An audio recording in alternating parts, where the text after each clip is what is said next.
Jadi ternyata kunci kebahagiaan itu di Quran bukan uang. Kunci ketenangan, kesuksesan itu bukan harta benda, bukan jabatan, bukan kedudukan. Bahkan tidak sedikit orang yang telah mendapatkan kedudukan, bahkan tinggi kedudukannya, masih ingin menambah karena belum merasakan ketenangan dan kenyamanan. Bukankah Anda perhatikan orang-orang yang terjebak dalam korupsi itu, perbuatan-perbuatan mungkar itu? Bukankah kalau diperhatikan hartanya sudah melimpah, kedudukannya kadang-kadang sudah tinggi? Apa yang menyebabkan mereka bersikap demikian? Karena ada satu bagian dalam kehidupan yang belum dirasakan kenikmatannya. Kata Allah, kunci untuk meraihnya adalah takwa. Anda yang ingin mendapatkan tambahan pengetahuan yang sekarang tengah belajar, pelajarkah, mahasiswakah?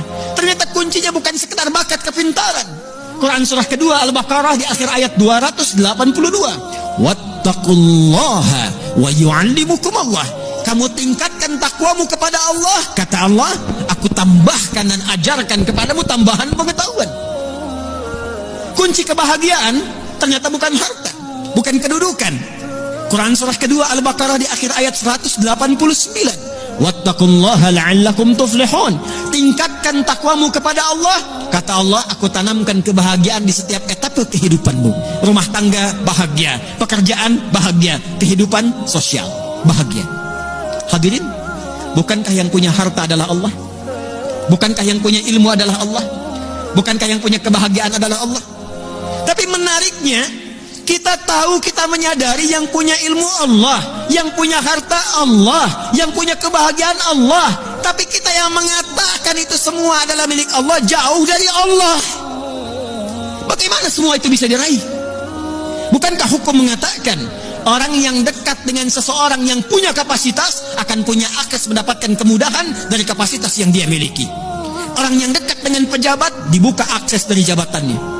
Orang yang punya kedekatan dengan orang yang punya harta dibuka kelapangan untuk mendapatkan bagian dari hartanya. Hukum itu berlaku seseorang yang dekat dengan Allah, apa yang sulit bagi Allah untuk melimpahkan kepada hambanya. Jadi problemnya, kalau ada orang sukses di pekerjaan, kurang bahagia di rumah tangga, mungkin mohon maaf bukan karena kurang gelarnya, bukan karena kurang hartanya, boleh jadi yang kurang takwanya.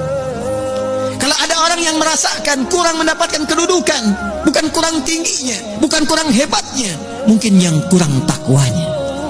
Kalau ada yang merasakan ini utang piutang kenapa belum lunas juga, ini kesulitan kenapa seringkali ada di hadapan, mungkin yang kurang hebat, yang dituntut dari Anda bukan kehebatan ikhtiarnya, bukan ilmunya, bukan tenaganya, barangkali yang kurang takwanya. Itu yang menjadikan Nabi seringkali mengingatkan kepada setiap umatnya dari sejak zaman sahabat ridwanullahu alaihim jami'ah, yang diteruskan dengan riwayat sampai ke kita.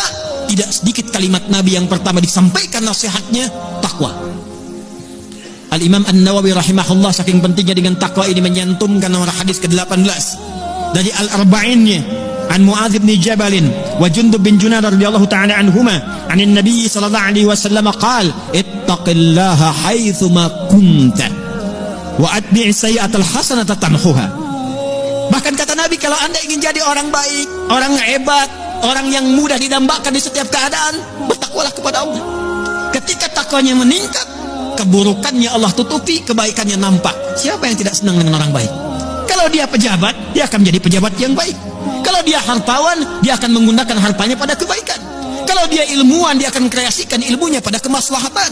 Jadi siapapun yang mampu meningkatkan takwa, kata Nabi, Allah akan rubah pribadi itu menjadi pribadi yang lebih baik dan bermaslahat dengan takwanya dalam kehidupan.